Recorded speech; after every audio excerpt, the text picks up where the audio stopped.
Hey everybody, welcome back. Wow, we have gone super fast into what's going on in Europe. Boy, Well, super fast. This is our 21st episode of hey, World War II. hey, that's all good. Think about it. It took 4 years for the Europeans and Americans That's to true. finally That's true. So, end. But now we're going to be talking a little bit about, well, something I think everyone kind of can agree is, oh my gosh, a big turning point in our war, especially to end this war. especially for the Western Front. Yeah. For us. I mean, this one's got bunches of movies. Oh, for sure. Longest Day. Longest Day, Saving Private Ryan. Mm-hmm. There's another one out there, and I can't remember the name of it right now. There's plenty of them. And then, of course, there's the one about the Rangers, which Yes. is also a D-Day related. Yes, right. And the Band of Brothers. Yeah. Can't forget them. Of course. They've Right. got 2 episodes out Oh, in this my area. goodness. So, Unreal. but yeah, Operation Overlord. Oh, yay. Yeah. Gotta love that. Gives me chills just thinking about it. Sounds Yeah. impressive all by itself, doesn't Mhm. it? But we're finally going to, it took us 3 years, well, 2.5 really, because we didn't get in the war until December. Yeah. But it takes a long time to build up the men and the material to launch an invasion that has any meaning. Sure. Last thing you Sure. want to do is drop 5 or 6 divisions on the French coast and have them crushed Right. and accomplish nothing. Right. We've got to establish a beachhead, that area that we control, we can build up supplies and troops and break out of. And that takes a lot more planning, which is another lesson we learned. 1 at Dieppe back in 42 with the Canadians. Correct. And then 3, Anzio. Right. That was another spot where we learned that lesson again. You've Right. got to get out far enough to establish that beachhead so that you can deploy your power. Otherwise, you're like a bunch of boxers standing shoulder to shoulder. Right. What are we going to do? What are we going to do? We can't get anything done. Exactly. But as the SHAEF, Supreme Headquarters Allied Expeditionary Force, headed by our guy Dwight. Dwight D. Eisenhower. Yes. Oh, what a We like Ike. We like Ike, yes. He's headed up this program. He's ridden herd on some of the prickliest personalities of the war, Patton and Montgomery. Yeah. There's others too, but those are the 2 big ones that come to name. Right. Clark was evidently a camera hog. Uh-huh. So you had all sorts of, he's balancing all the, Tedder as the air guy for the British versus, what was our guy? I can't remember his name. The air general for the 8th Air Force. He is a manager. People belittle his ability of strategic thinking, but I think that's where he did the best. I don't know if Eisenhower would have been a good division commander in World War II. But he had the personality and the patience of all things, which, of course, how much patience did he have? He had like a 3-pack-a-day habit and a mistress. Yeah, he had... He had issues. But, I mean, when it comes right down to it, becoming president probably gave him some time off. Right. Compared to what this looked like. Weatherington was his name. Well, I know that was one of them. That Right. was, one of the names. It's not the guy I'm thinking of. Spatz. There we go. S-P-A-A-T-Z. I can always get you that. Get to somewhere in the area. That next point. There you go. But this operation includes how many ships? 6,900 different things that float. Yes, that's a lot. And it seems like they'd be really crowded in the channel. You would think, but it's even more than just that, because not only did they have those ships, they had the artificial harbors. Yes, the artificial harbors. Mulberries. That was their code name, which becomes important here in a second. But they put those in about a mile or 2? Well, let's see, off of Gold Beach, Uh-huh. because my wife and I got to go see those. They're just big ships filled with concrete. They sink. There you go. But it creates a breakwater. Yep. So you have calm water inside, which is what you need for a harbor to onload and offload. Oh yeah, Can't sure. offload your boats when they're going bouncy bounce. Yeah. But again, the logistical just nightmare that we've talked about this before. Logistics. It's like we're talking a freaking broken record here. But that is what makes a war different than, say, a skirmish. Well, we can see the difference between in World War I. Everybody thought bravery is what did it. And all it did is result in a bunch of dead bodies. Yeah. Tactics, we thought the Germans thought that did it, and it ended up in Berlin. Spoiler alert. Just in rubble. Yeah. Logistics wins wars. Right. If you don't have anything to fight with, it doesn't matter how brave you are. Not in modern warfare. You can't win a war with bad logistics. No. You can win a battle. Right. Yeah, maybe even a good campaign if you're really lucky. But you can't win the long drawn out 4-year war. Yes. That you're not going to have that happen. And that goes all the way from the factory. Right. To the front line.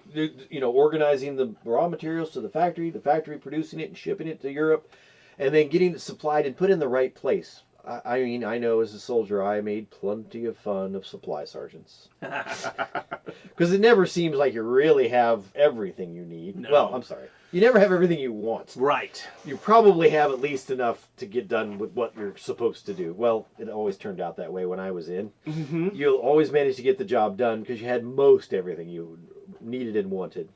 But we have, almost 7,000 ships. 11,000 aircraft of all sorts of types. And they're coordinating this air battle because in the 2 months prior to June 6th, they have shifted the bombing. They no longer go deep into Germany, except on occasional raids just to keep the Germans guessing. Yeah. But they've switched. Now they are bombing bridges and railroad centers in France to isolate Normandy so that nobody can get there to reinforce. Because that's, again, Anzio taught them that lesson. You've got to stop the enemy from bringing reinforcements in to crush your beachhead. True. That's a good point. Vitally important. Now, there's also another story that we will talk about here shortly about a dummy division. Oh, yeah. We cannot forget this. We can't forget FUSAG. Yeah, you cannot forget. I think it's the 625th Engineer Division. Wow, that's a lot of numbers. Yes, a lot of numbers. But there's a whole lot of cape waving, if you will, by the Matador to keep the Germans guessing of where we're coming. Right. The most famous of which is FUSAG, First United States Army Group, headed by Patton. Right. Which consists of balloons. And blow-up tanks and models of Jeeps. They had... And what, like 200 radio operators? Yes. Because they did the radio chatter as if it was that many people. You're going from Dover over to Calais. And Hitler was convinced it's the shortest point. And that's the way Hitler thinks. Yes. The shortest distance between 2 points is a straight line, and we're going to go right to Calais. Right. And so what we find, of course, is these dummy personnel. Literally, they have inflatables. they have inflatable. It's almost like a bounce house. And I guess backstory with that is at the beginning of the war, the Germans had like 10 agents working in England. By D-Day, all 10 agents are actually working for us. Yes, we captured them, every one of them. Yes. And which is crazy to think that as far as a counterintelligence operation, that is amazing. Yeah. But again, the stories of these men who are over there in Dover and they're picking up the tanks. Yes, literally. It's like the Flintstones, and it's like these things are just filled with air, and you can just literally throw them around. I'm going to take a turret off of a tank and just spin it on one finger. Because, of course, the double agents are reporting what we want them to report. Yes, exactly. And they're talking about the buildup of FUSAG in the southeastern part of England. And the Germans are still getting flights over. Right. Yeah, reconnaissance flights. They sneak people over. Radar's not perfected yet. Right. And the Germans are sneaky. I mean, they're good at what they do. They are very good at what they do. And so they would get planes over and they'd take pictures, and there'd be 3 or 4 tanks, and then the rest of the area would be trees. So you'd be like, oh, if there are 3 tanks, there's probably 12 or 14. Right. They had artillery. Yeah, they had artillery. Fake artillery and jeeps. They said the worst thing were the men. They did not like how the men looked, the soldiers. Oh, the fake soldiers. It was like, ooh. It was so weird, and of course, I'm surprised somebody didn't buy them and make like a restaurant out of that. Like that themed restaurant. Yeah, why not? It'd be freaking crazy to see, but again, it's all counterintelligence to try and get Hitler off his game. with the strategic bombing of those specific areas in France to try and isolate Normandy. And that's done, again, it's not done like right in order. No. They do it so that it doesn't look like, oh, well, they're just bombing in a line right around in a box. No. They do it after different targets. Sure. They take a dead guy and wash him up in Portugal. Oh. Or Spain. I can't remember. One of those Iberian countries. Oh, okay. With plans for the invasion of Calais. Oh, my goodness. And so, because they knew the Germans, was probably Spain then. Yes. The Germans having Franco. so much. Mm-hmm. Basically, he died of something, but they basically used his body to wash it up on a beach. Oh, my goodness. With these plans, and of course the plans accidentally fall into the hands of the German operatives in that country, Spain or Portugal. Right. And that gets to, Berlin, that they're coming for Calais. So, I mean, there's all this intelligence pointing directly towards Calais. And so Normandy just seems like out of the way. Yeah. And, well, it doesn't fit the Fuhrer's idea, so therefore it shouldn't be pursued. No, of course not. And, of course... It's my way or the highway. After Africa, Rommel left Africa from disease, actually. He got sick before the end of the fighting in Africa. Oh. And he came home for convalescent leave, and after that, Hitler put him in charge of the Atlantic Wall. Build the defenses. Yay. So he gets a year and a half of building defenses along the whole coast of Europe, basically. Pretty much, with a very little amount of straw to make bricks. And so he tries to build a defense in depth, but his ultimate goal is to create an armored force answerable to the area commander, not Berlin, but the area commander. So that way he could rush them to the battlefront to crush any bridgehead or beachhead, which of course we know from Anzio that works really well. Yeah, it does. But the problem is, because of the combat, the way things had gone on the Eastern Front, Hitler did not allow the panzers to do things without his express orders, which is going to become a huge factor here in June. Wow.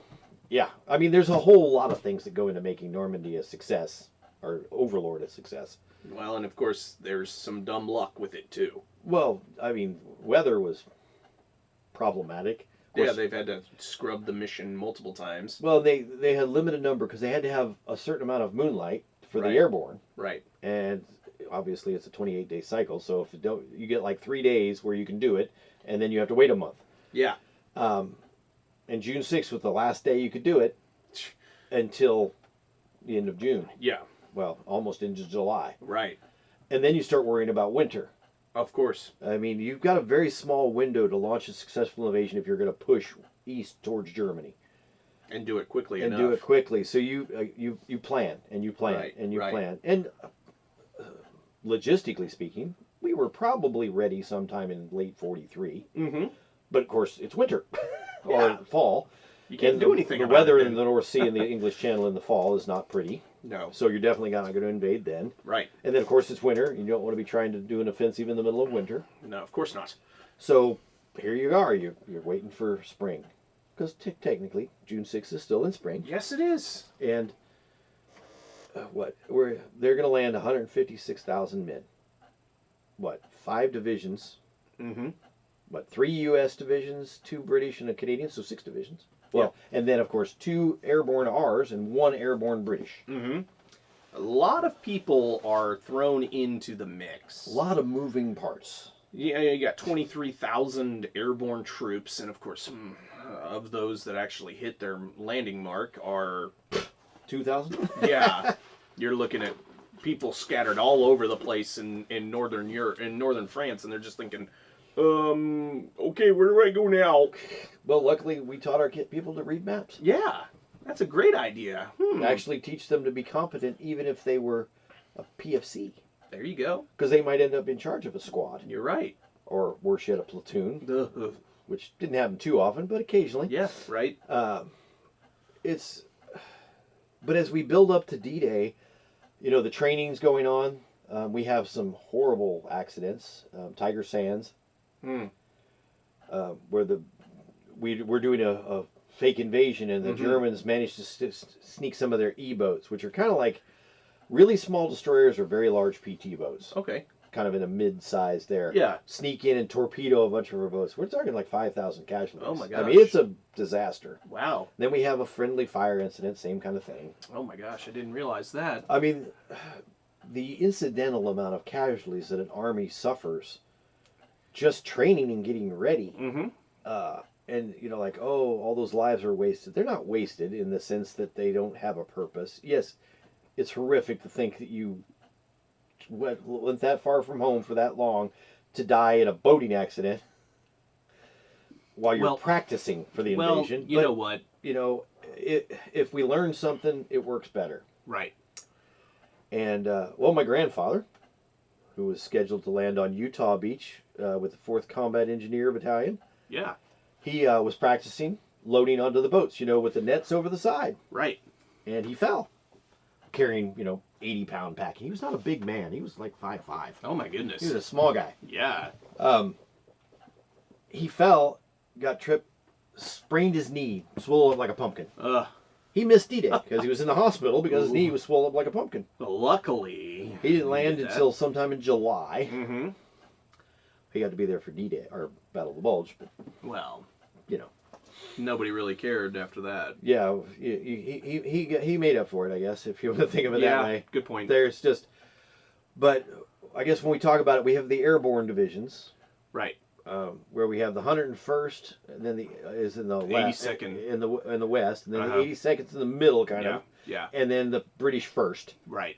Is on the very far eastern side. Yes. They're kind of taking the flank. They have to take a bridge. Right. And a couple other places. Which, by the way, if you ever get a chance, The Longest Day. Really good movie that covers, especially for an American-made movie, that covers this British and Free French involvement. In fact, if I remember right, one of the guys in the movie actually landed there. Wow. I think it was 1960, so he's still around. Yeah, good point. He played, I think, a different part, but still, he actually landed in the same area, which is, you know, really cool to think about. Yeah. If you're going to put something in a movie. Exactly. But then we have to divide up the beaches.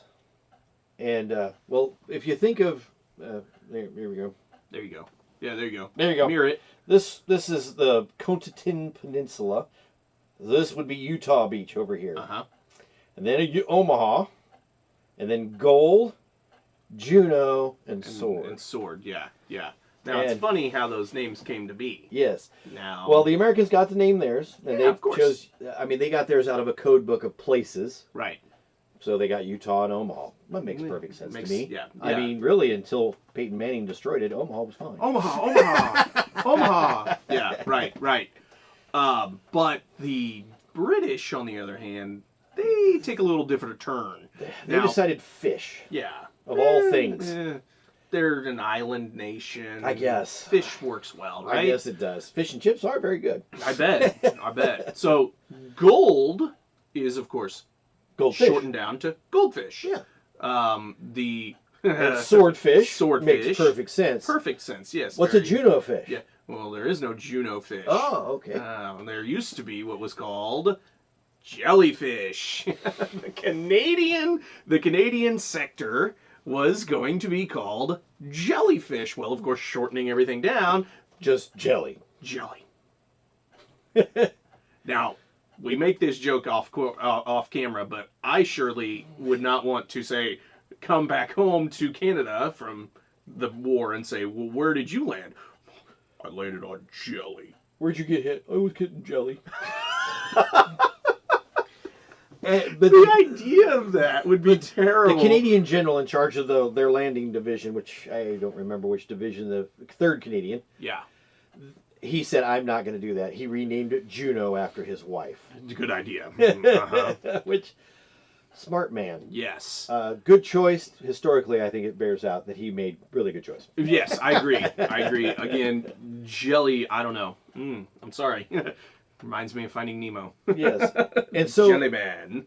The idea was that the airborne would capture these bridges. Right.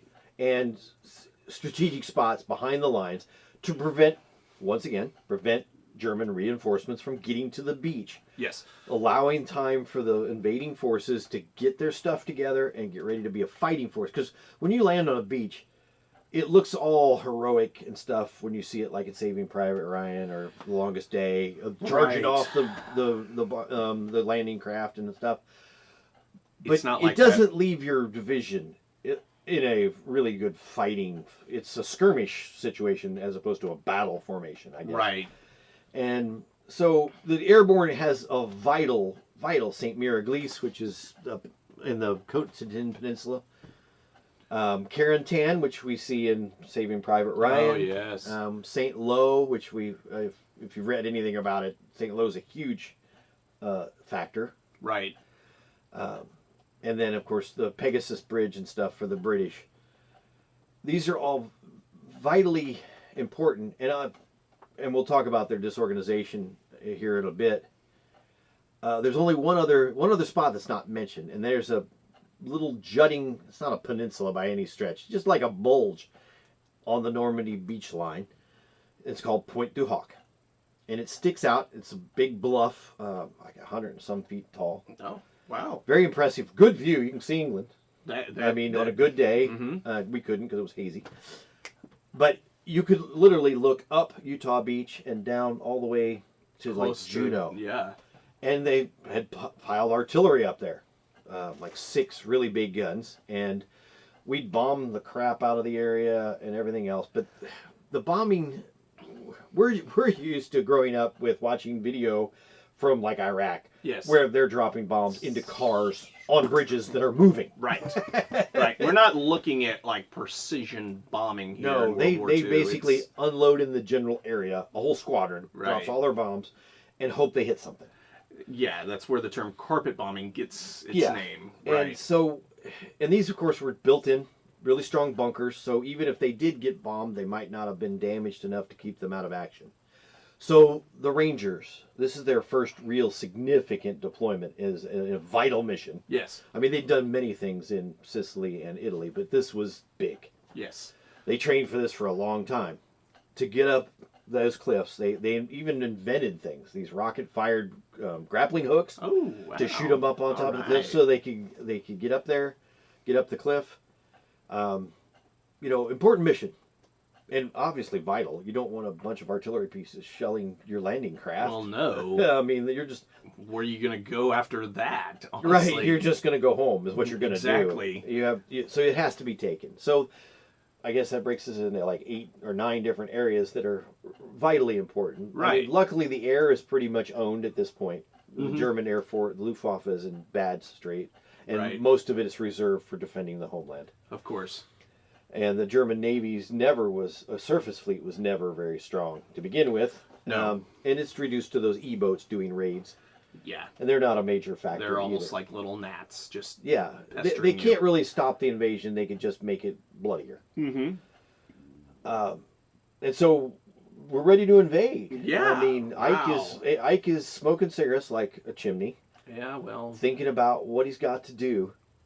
And so June 5th comes, so the night of June 4th. Right. The airborne has to be ready. They're taking off before the day of. Anyway, they're going to be leaving the airfields on the 4th. Right. To be landing on the 5th. But the weather's just too bad. So they scrub it. What's worse, though, is all the other guys, those 6 divisions that are landing on the beaches, Mm-hmm. are on the boats. Mm-hmm. And it's bad weather. Right. So, you're just up and down, sea up sickness. and down. Oh my goodness, it's terrible. I would assume that there is a lot of people. Ugh. I mean, Anyway. you're already nervous anyway. 'cause Yeah, you're well, getting ready to you're- invade. The largest amphibious assault in history. Yeah, well, But that doesn't really help me calm my nerves when it's just little old me and they're bad guys with machine guns. yeah, who have the high ground nonetheless. Yes. So they scrubbed the first launch, but luckily and thankfully it was good enough weather on the night of the 5th for the airborne to be Right. deployed. It was marginal, is what we would call it. Yes. I mean, or if NASA was deciding that this would have been do we scrub the launch or not? Yeah. And again, it was very marginal. Like if you were scoring it like a 61, and a D, you 60 is a D. Yep, mm-hmm. Anything else is right failing. there. Yeah. But so the time factor. Mm-hmm. If we don't go tonight, we have to take all these guys off the boats, and we have to go back into training mode. Yes. And we're gonna have to wait till whatever 20-some days, 25 days from right. now. Right. So June, it was just July 1st. Right. It was just going to be way too long, and luckily they did have the proper weather, at least enough. Yeah, just enough so that they could get there. But here again is the problem: you have anti-aircraft personnel all throughout this area. The Germans have gotten really good at anti-aircraft fire. And so as these airborne divisions are coming over the English Channel and coming into their drop zones, what do they have? And the preliminary bombardments, the aerial bombardments, are missing. Yes. They're dropping whole sticks of bombs into the ocean because they can't get... They can't see anything. Right. The whole coast is blacked out. Right. The moon is obscured half the time because of clouds. Sure. So you're literally trying to time it. Oh, and it doesn't work so well. Oh, you're trying to precision bomb with a stopwatch and a map. You're better off giving a 2-year-old a calculator and a grenade. Yeah. So then we see now. Not only do we have this just lack of bombing, you then start to see a lot of the anti-aircraft flak, which the troop carriers guys had never been trained to deal with. No. They did not understand that they had to keep formation for this to work. Of course not. So they're maneuvering all over the place, and they're trying to get everything all over to where they can at least get as many of their men out the door as they can. And so as they try to get back into formation, they start dropping them in. They start just dropping, and then of course they get scattered everywhere. Unfortunately, some of them also fall short. Yeah. And just disappear into the ocean because you're weighing 100. You're carrying 120 some pounds. Exactly. And it's terrible. The musette bags that are supposed to, they're extra bags that hang low, and as you get closer to the ground, it's supposed to drop off. So it hits the ground before you do. So it's supposed to kind of help with heavy winds because it's like an anchor. Right. It's already on the ground, so when you land, you're not that far away. It's harder to drag you. Right. And you've got extra supplies. Good point. But the problem is a lot of these just got ripped off. Because these pilots didn't slow down. No, they couldn't have. They were like, full throttle, we're going this way, get out. Go, hit the button, let's go, green light, and go, they were go, supposed go, to jump go, at like 110 miles an hour, and they were jumping at 150 and 160 miles an hour. It literally jostles the heck out of you. And, again, if you've seen like Band of Brothers or The Longest Day, I think they capture the terror. You just have no control. No, you don't. Over what's going to happen. And if you're in a glider, it's no different. No. The glider infantry was... they were in dire straits. Well, yeah, these things are... I mean, they're good as gliders go. I mean, they can carry a lot of weight, and they're getting over the right thing. And once you get disconnected, you feel pretty awesome. I bet. Unless, of course, you disconnected over the channel. Whoops. Yeah. Because now you got to basically ditch. That doesn't go over big because then people suspect you were chickening out. Right. Even though they proved that a lot of their... It wasn't the... Because the glider guy is the one that disconnected. Yes. And the plane took the big wire. They were towing them back. The tows back. Well, a lot of them were falling off the plane. So not only were you a glider over the English Channel, you were trying to carry this 200-foot long wire off the front of your plane. That's wonderful. Not really designed for... No. And so everybody's got to get all their gear off because you're going in the water. I can't... It makes it terrifying. Very difficult. So, of course, between the anti-aircraft fire, the lack of training for the air crews, the bad weather... Yes. You've got all these commandos, for lack of a better term, these paratroopers are just landing all over the place. The British land much better in mass. Right. Of course, they have a much more specific target, and they've got a river to aim at. Yes. So it gives them a little bit better. But the American drops are just everywhere. They're literally everywhere. Which actually, I think, at least according to some of the German reports, actually helped them. Because they were small unit actions. Little bitty groups of guys. So when the reports are coming into German headquarters, it's not a concentrated battle to take St. Lo. It's we've got a company attack over here and a platoon attacking over there. It looks like just raids, which had been going on. The OSS, I see, and some of those people had been doing raids into Europe.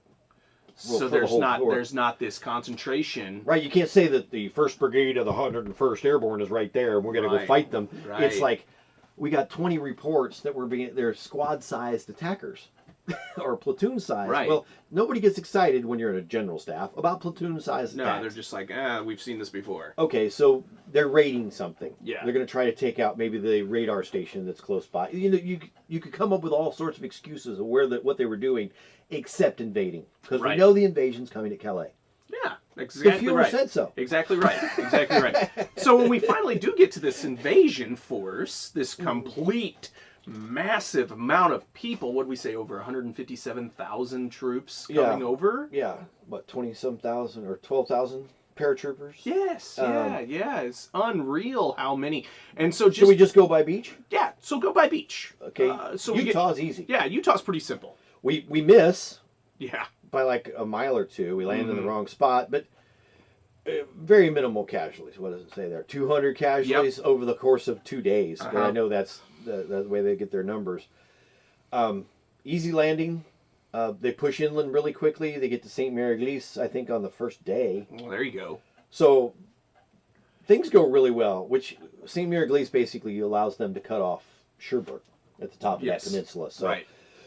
So that area has already been isolated on day one, which is, bing, big green check mark. Yeah, let's go with that. Omaha Beach, on the other hand, Beach I'm sorry, that was the fourth Infantry Division. There you go. That was and hangers on, right? The Combat Infantry or Engineer Battalion. Right. Then Omaha Beach. Or do we want to come to Omaha last? Let's go to that last. Yeah, like that. Let's go to Gold. Okay, Gold Beach. Who goes to Gold Beach? Gold Beach is they are going to be Gold Beach is the the 50th British Infantry. These are the guys who are I think they're actually mostly Scottish. Yeah. Highlanders. I do believe is the name of their unit. The Scottish Highlanders. There can only be one. Mm-hmm. But again, you'll see here, this is I don't know. This is a fairly good-sized beachhead that they're taking. And of course, they're landing when the beach is long. Right. Or actually, no, when the beach is short. Right. The water's high, so that way those anti-tank traps, those big X things, doesn't affect them as much. Don't affect them as much. Right. They can get farther and farther in before they get stopped. Right. So you'll see here that these again from the mulberries we talked about. Well, they don't get done until I think the 8th. Oh, really? Yeah, we have to have a beachhead secured before they put the mulberries in. Right. I understand. Most people are landing with 3 to 5 days worth of supplies, so okay. They shouldn't need resupply that quickly. Makes sense. Supply sergeants never know how much ammunition you can shoot, though. Right. That's exactly right. I can pull this trigger a lot. Yeah. But you'll see here again the British Second Army, the 30th Corps landing here at night, making pretty good headway. Again, within that first day, they've pushed way into quite a ways inland. Yeah, 6 miles in, and very few casualties. You only have 400 casualties. This is they had resistance. Yes, of course. It's not like it's not like everybody's just walking up the beach. No, it's literally they're met with machine gun fire. They're met with artillery. They're met with all of these issues like any other beach. I think is it Gold Beach that has the cool it shows the British in the landing craft and they open the doors and you can see the water spouting up from the machine gun fire and stuff. It's not like super like Saving Private Ryan levels of fighting, but you can tell they're getting shot at. Yes. And, therefore everybody's a little bit more scared. Yes. Again, changes in society.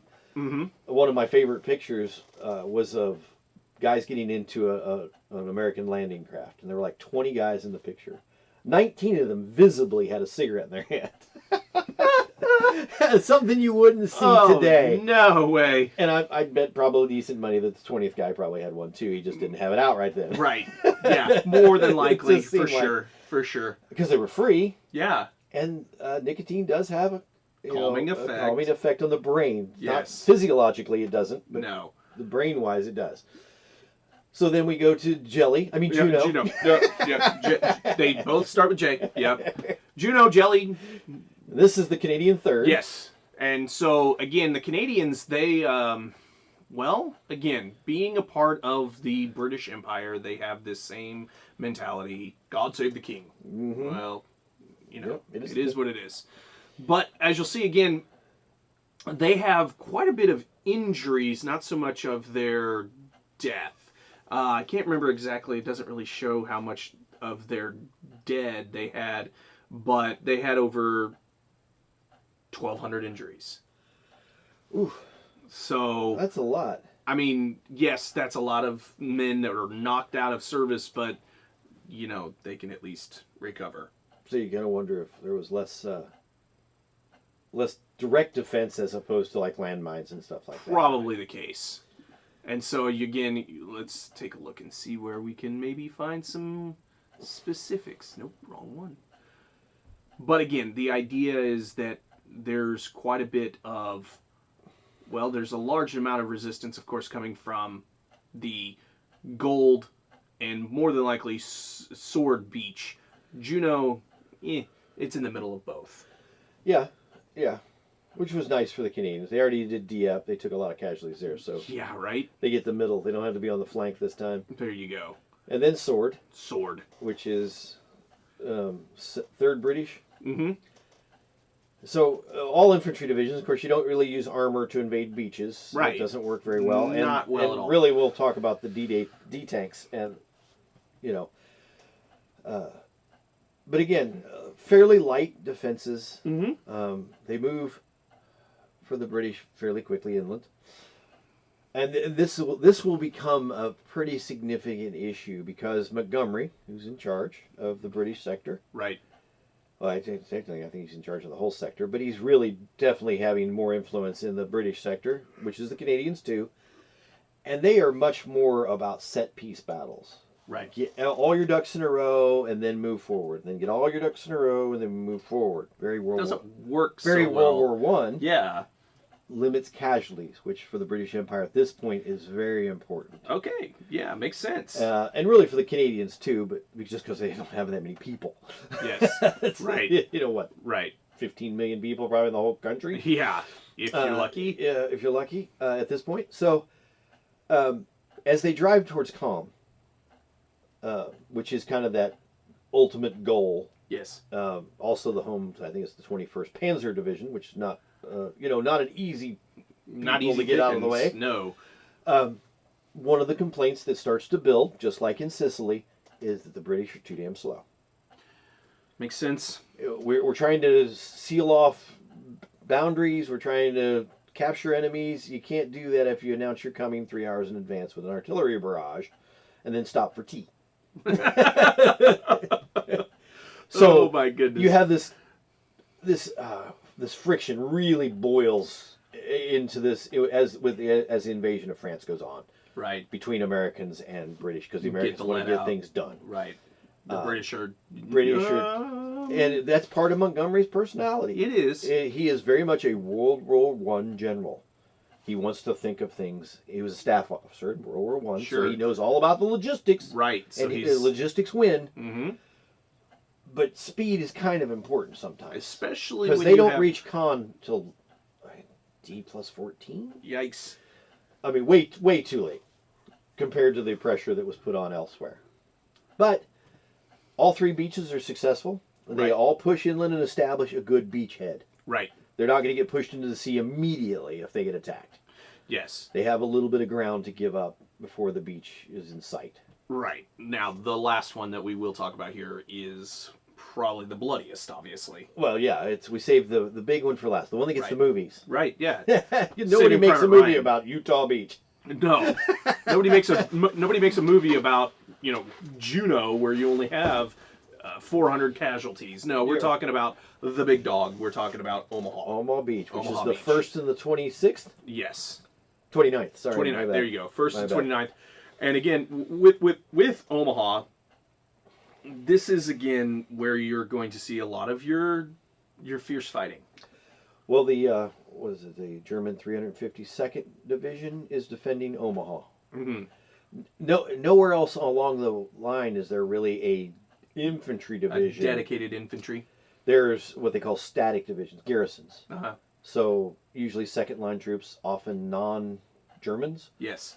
But the 352nd Infantry Division is out here for a rest from fighting on the Eastern Front. Oh my goodness.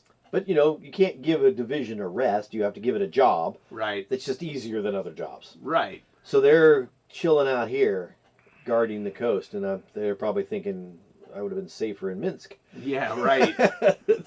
Right.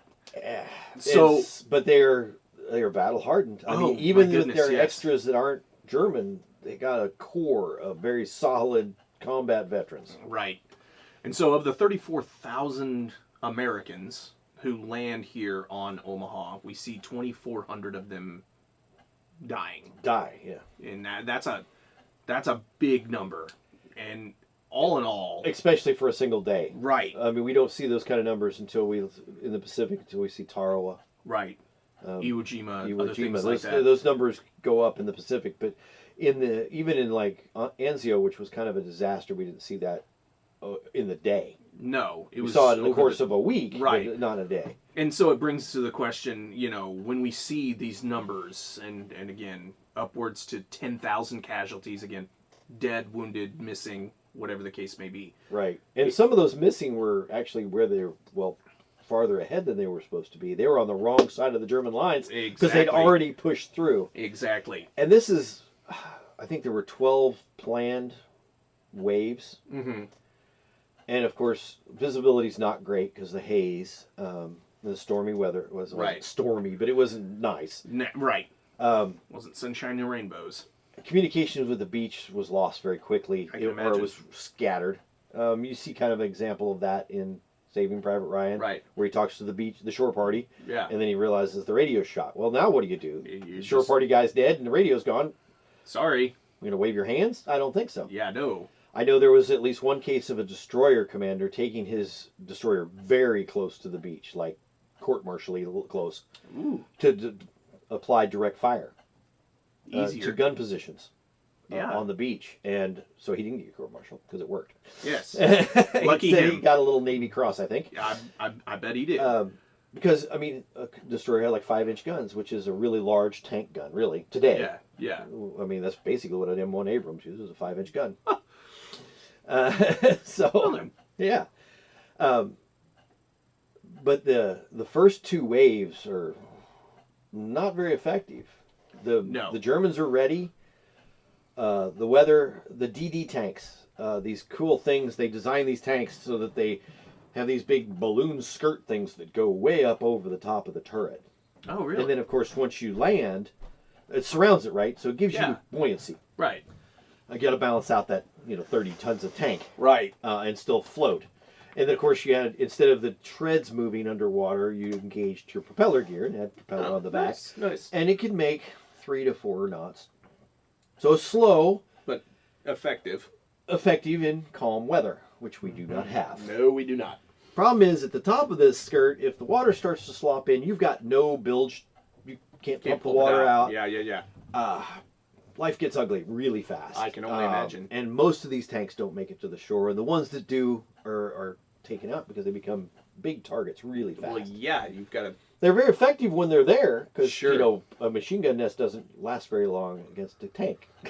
No, it just drives up at it and shoots it. Yes, and the tank goes, I hear the banging, but I don't think I care. And then the Germans fire, a 76 millimeter gun, and suddenly they care. Yeah, I can only imagine there. But the thing, and I think Stephen Ambrose, famous World War II historian, really pointed out the biggest. Here is the American Army, not known for its combat efficiency at this time. Right. When we went to war with World War II, we really set about creating a technological military force, which meant the best and the brightest went into the Air Force, the Navy, and then the infantry and the armor really got the lesser. And that's no knock on them. It just means that they probably didn't have skills going in. Right. If you sold shoes, you didn't really have anything combat worthy. you might end up in the infantry. But if you scored high enough, you might end up, a navigator on a B-17. Yeah, right. It was the first war that they tried to scientifically sort. But if any of you have ever tried to enlist in the military, the needs of the service are always the big thing. Yes. It doesn't matter that you got all these guys. You still need 100,000 infantrymen this week. Right. And so...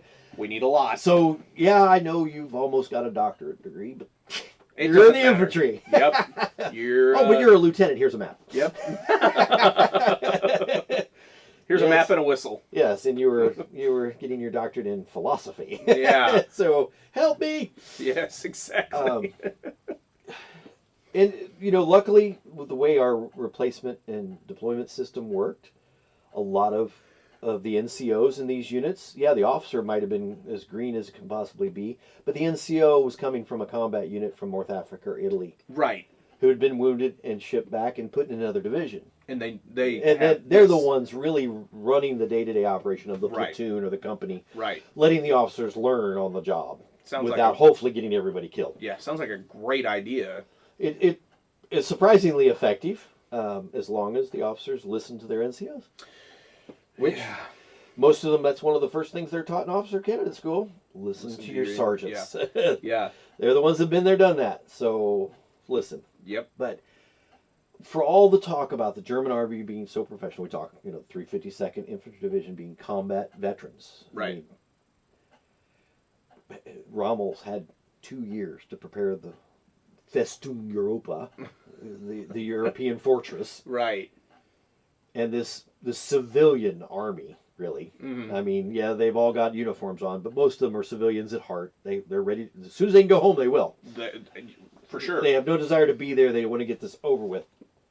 They breach this wall of the Fortress Europe in less than a day. And this is on Omaha. Right. The beach that most people consider a disaster. Right. Within 12 hours, you've got platoon and company-sized units breaking through this line and going deeper into Normandy. Mm-hmm. So where is all this great German professionalism and it's gone. It's gone. It's been destroyed by a bunch of Siegheilers. Uh-huh. Because, the officer corps, we have to remember, when you talk armies, especially in the younger officer corps, you're talking about guys who are 22, 23. Yep. And they've grown up. It's 1944. Yes. They were 11 when Hitler took power. Right. And so they are Nazified. Right. And so personal initiative is not what you're looking for. Your political reliability is more important. Right. And it starts to show. Exactly. I mean, the German soldiers are still really good. They're taught very well. But again, leadership again starts to suffer, even on the small unit scale. Mm-hmm. Upper levels not as much because you still have the older generals hanging around. Right. I mean, Gerd von Rundstedt, who was already ancient at the beginning of the war, still at the war at the end of the war. You see pictures of him. He looks like the Mummy. I mean, he's really old. One of those guys whose skin's kind of just stretched as he's gotten older. Uh-huh. And he just stays that way. Rundstedt. Rundstedt. Spell it again for me. Rundsd. There you go. There he is. There's Gerd. Gerd. He's not as bad as Blaskowitz, I think, is the other guy. But anyway, we see this, and again, Rommel is headed home from a conference, and he gets strafed by a P-47. Oh, darn the luck! Darn the and luck. he gets injured. I don't know if he actually got hit or he was hurt in the Jeep wrecked. It wasn't technically a Jeep because Jeeps are American. Right. But basically the German equivalent, the Kubelwagen. Mm. Right. Yeah, see what I mean? Yeah, I do. It's crazy. And so he gets sent home because, he's injured. Right. And they keep calling Berlin, asking for the Panzers. Nothing. This is what they're for. A major invasion. We've got 5 divisions landing on the beaches, or 6 divisions landing on the beaches. We got paratroopers all over. This is exactly what that armor group that Rommel envisioned. Hitler is asleep. Oh, God. And they won't wake him because he's Hitler. He's Hitler. And You he's don't already wake him been up. famous for his screaming tirades and flying off the handle. And so his staff won't wake him until well into the afternoon. Yikes. Because him and Stalin had the same sleepy hours. They were very much night owls. Yeah. Be up until the wee hours of the morning and then sleep till the crack of noon. There you go. My kind of guys. Yeah. Oh, my. But Well, I mean, you're the leader. You can do what you want. and we talk again the airborne. Everything is a disaster as far as organization. Mm-hmm. But the airborne, when we talk about the American Army, the civilian army, Right.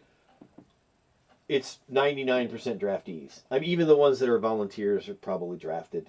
Right. And they don't think of themselves as soldiers. They think of themselves as civilians who are doing their duty and they're going to go home. Yes. The airborne is a different group of people. True. Because again, they've already done their basic training. Yes. And then they go to airborne school, where not only do they learn how to fall out of an airplane, Literally fall out out. of an airplane, Yeah. but they also learn small unit tactics and things like that. Even in their basic airborne training, they're learning things that most infantry only learn if their division has set up a training camp overseas, which a lot of them did eventually, as they learned, especially as the war went on. They didn't have the you lose too many guys. Right. They didn't have the understanding. Especially new guys. Right. New guys made up probably 75% of all casualties. Yeah. Which is, we see that, I think Band of Brothers does it the best, showing the fact that the older guys just, it wasn't that they were callous and they hated new guys. They just But they couldn't take the loss of new people. Right. Psychologically, it would affect everyone. You don't want to know the new guy. No. Because he's most likely going to be dead in the next week or two. Right. And you're going to hurt all over again. So you just don't get to know him. Right. And it's definitely something that leadership has to attack. Mm-hmm. Because otherwise you end up with this gulf. Yeah, you keep this core of combat veterans, but they're not doing anything because they send the new guys out to die. Right. Because they don't want to risk each other's lives because they've known each other for 4 years. Exactly. And again, something I thought Band of Brothers captured very, very well. I think so. Showing that, we'll send the new guys because, I don't want to lose this guy. I've known him since Currahee. Right. We ran and puked together. And jumped out of planes for the first time together. Yeah. But because their training level was so much higher, and their motivation level was so much higher, because these were go-getters. Right. These are the guys that want to fight the war. Right. And so their combat power is so much higher than a typical infantry division in World War. Exactly. Because there are volunteers. They're higher. The training level's higher. Plus, they get paid more. And they do get paid more, which I know that was a motivation, but to keep that paycheck, you have to be willing to do the training. Exactly. And the fighting. Right. And so either way, you end up with a highly trained, highly motivated force, which allows you, foreshadowing, Bastogne. Yes. Bastogne doesn't happen with, the 26th Infantry Division. No. Most likely. No. Because wouldn't have that core of, combat veterans by this point. No. They would have had much more, but everybody in the Airborne's a volunteer. Everybody. Yes. Because they have to volunteer to go into the Airborne. Yes. Nobody's drafted into the Airborne. That's probably the best way to think of it. Right. Is they're volunteers. And it makes a huge difference. I mean, the stories from the Airborne of guys just getting together. There's 82nd, 101st all piled together. Right. Highest command ranked person leads away, and off they go to go shoot something. Right. And exactly. they might not even know where they are until they get into a town and find out the name of the town. But they're darn well. They move to the sound of the fighting. Exactly. And again, most draftee would probably just stay where they are, away from the fighting. Right. They might not run away. But they sure as heck aren't going to go. But they're probably not going to go looking for trouble. No. Whereas the Airborne very much look for trouble. Right. And for the next, 4 days, the fighting is pretty fierce. I mean, we think of it as basically over by June, the night of June 6th, but it's not. No, it because the movies end. Right, but it continues for at least a good week and a half. And then it starts really getting bad as we move into the bocage Mm-hmm. of Normandy, where there's long hedgerows that are hundreds of years old that have been built up as basically fences Right. between fields. Right. You know, you might have a pasture in one and then be growing crops in the next one, and they're blocked off by this hedgerow that's built up, mounded up. Right. And then these really thick bushes, and the Germans used them as basically trenches. Right. And they were hard to break through. And again, American ingenuity. Mm-hmm. We developed two different methods of making our tanks go through, because normally a tank would have to go up in the air and then come down. Well, the Germans love that, because then they'd shoot right through the bottom armor, which is super thin. Yeah, of course. And, you know, take out a Sherman. Well, so then the Shermans didn't want to go over. I mean, really, when you see tank tactics for Americans, you see the difference between draftees and volunteers. Mm-hmm. Because they're not going to go over that hedgerow anymore. No. And the officers know better than to order something that's not going to get obeyed. Right. So you have to come up with another solution. So they get these big hedge things that'll just tear out the hedgerows. Yay. Or they just basically put a big snowplow on it and Right. shove through it. Well, then you got extra armor, actually. Yeah. The Germans can't put a big hole in your belly. No. And suddenly you're into the new field and pushing across with a tank, which has, 4 machine guns and a gun, and a cannon. There you go. And that goes on for a lot of casualties for a long time. Mm-hmm. Twice, I think? Mm-hmm. Eisenhower orders carpet bombing. Yes. Literally brings in B-17s to bomb the front line. Just drop tons of bombs to try to break through. Mm-hmm. And, the British are inching their way towards Caen. Yeah. Inching, literally. Inching, literally, yes. It doesn't look brilliant. I mean, we're into July and we're still slogging our way. Yeah, unfortunately. I mean, it's a lot of casualties, not a lot of ground. It's brutal, and nobody makes any good movies about that because it's just ugly. Yeah. But at least we are making some headway. We are making headway. We're getting more and more guys on the beach, so that means the guys that have been there can come off for a little bit and get a little rest, and then get sent right back in. Yeah. But it doesn't look good. No. And it really gets irritating when you land the most prima donna of prima donnas, and Patton's now on the ground with his third army, which is actually real tanks. Yeah, right. Right. But he wants to get out. He's all about go, go, go. Right. And this slogging thing through the bocage is not for him. No. He wants to find a way. And I think next time we'll talk about the breakout. I agree. The run across France. Yes. But yeah, this is the longest day. It One is. of our longest episodes. I'm glad you stuck with us. Yes. But yeah, D-Day has got so much going on. It does. It's it's like a space shuttle. It's got so many moving parts. Mm-hmm. Well, again, thanks again for sticking with us, and hopefully you enjoyed as much as we did. Yes.